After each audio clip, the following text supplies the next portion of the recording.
Nous nous retrouvons ici ce matin en votre présence pour procéder au lancement officiel du mouvement des réformateurs de l'UFDG.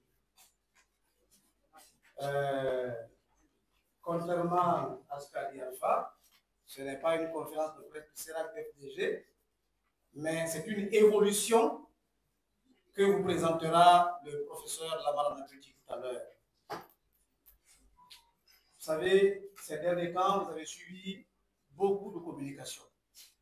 Le CERAC qui, depuis plusieurs années, mène un combat de communication afin de faire comprendre une nouvelle vision de l'UFDG.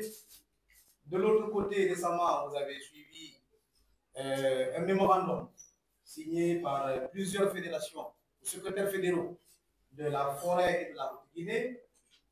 Et puis, vous avez suivi très récemment une déclaration de 18 membres du bureau exécutif et de responsables du bureau fédéraux tant de l'intérieur que de l'extérieur du pays.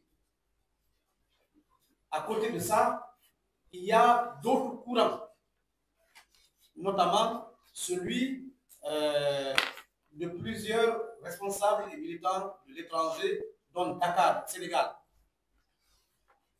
qui est piloté par M. Nabi Idrissa Diallo, ici à ma droite. Il y en a d'autres à travers le monde. Étant donné que nous visons le même objectif, pour éviter donc des actions disparates, nous avons, dans une concertation, dans une optique de mutualisation d'efforts, pensé à nous mettre ensemble, à créer une unité d'action afin d'aider l'UFDG à redevenir une force motrice, vraiment une véritable locomotive pour accéder au pouvoir. Monsieur Nabi Idrissa Diallo vous en donnera la teneur tout à l'heure, donc de ce mouvement, ses objectifs, ses visions, et par la suite, le consul qui vous donnera la genèse, et monsieur Dian Diallo vous parlera donc de la dynamique des 18 dont j'ai parlé tout à l'heure.